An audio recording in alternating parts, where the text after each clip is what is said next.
आप सभी का शुक्रिया मार्केट माइंड्स चैनल पर यह वीडियो देखने के लिए।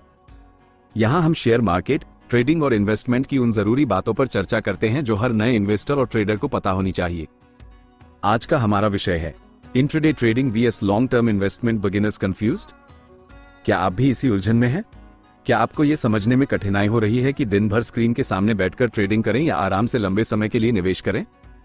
तो इस वीडियो को अंत तक जरूर देखें, क्योंकि आज हम विस्तार से हर पहलू को समझेंगे। पैसा कहां बनता है, जोखिम कहां अधिक है, किसमें ज्यादा समय लगता है और अंततः आपके लिए कौन सा विकल्प सही है। यदि आप शेयर बाजार की गहराई में उतरना चाहते हैं तो तुरंत मार्केट माइंड्स चैनल को सब्सक्राइब करें और घंटी का आइकन दबाना न भूलें। सबसे पहले आइए समझते हैं कि इंट्राडे ट्रेडिंग क्या है। शेयरों को खरीदना और उसी दिन बेच देना, जिसमें लाभ का लक्ष्य और नुकसान की सीमा पहले से तय होती है और इसके लिए पूरे समय सक्रिय रहना आवश्यक है। इसमें तेजी से पैसा बन सकता है, लेकिन जोखिम भी उतना ही ज्यादा होता है। दूसरी ओर लॉन्ग टर्म इन्वेस्टमेंट का अर्थ है अच्छे शेयरों में पैसा लगाकर उन्हें 3, 5 या 10 साल जैसी लंबी अवधि के लिए छोड़ देना, जिससे चक्रवृद्धि ब्याज कंपाउंडिंग के माध्यम से निष्क्रिय रूप से संपत्ति बनाई जा सके। इसमें जोखिम कम होता है, लेकिन धैर्य रखना महत्वपूर्ण है। इंट्राडे ट्रेडिंग की वास्तविकता यह है कि हर 100 में से केवल 10 लोग ही लगातार लाभ कमा पाते हैं, क्योंकि इसमें अक्सर अत्यधिक ट्रेडिंग, भावनाओं पर नियंत्रण न रख पाना, सही रणनीति की कमी और बिना स्टॉप लॉस के ट्रेड करना जैसी गलतियां होती हैं। इसके लिए प्राइस एक्शन, जोखिम प्रबंधन, तकनीकी संकेतकों और मानसिक नियंत्रण जैसे आवश्यक कौशल चाहिए। साथ ही लालच, डर और गुस्से जैसी भावनाओं पर भी काबू पाना होता है। शुरुआत में 10-50 हजार रुपए से शुरू करके धीरे धीरे अपनी पूंजी बढ़ानी चाहिए। अब लॉन्ग टर्म इन्वेस्टमेंट की गहराई में जाते हैं, जिसमें सीप, systematic investment plan, mutual fund और इंडेक्स फंड जैसे विकल्प शामिल हैं। वॉरेन बफे और राकेश झुनझुनवाला जैसे निवेशकों के उदाहरण इसकी शक्ति को दर्शाते हैं।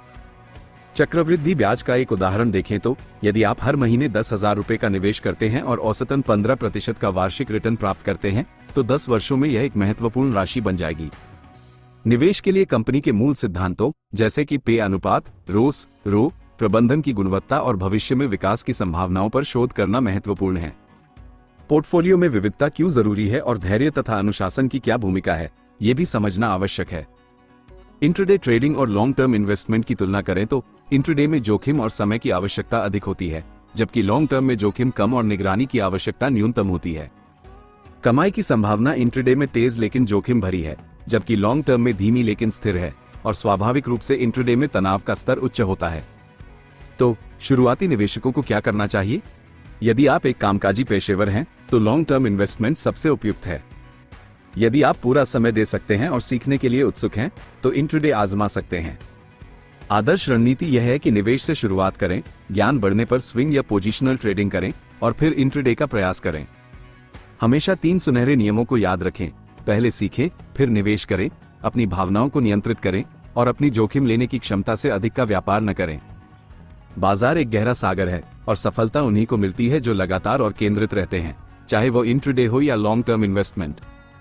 अगर आपने यह वीडियो अंत तक देखा है तो आप वास्तव में शेयर बाजार में गंभीर हैं।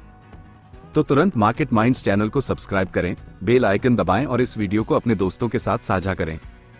हम हर हफ्ते ऐसे ही ज्ञान, अनुभव और बाजार की वास्तविक जानकारियां लाते हैं। आपका पैसा, आपका भविष्य, आइए मिलकर इसे मजबूत बनाएं। धन्यवाद। अगले वीडियो में मिलते हैं।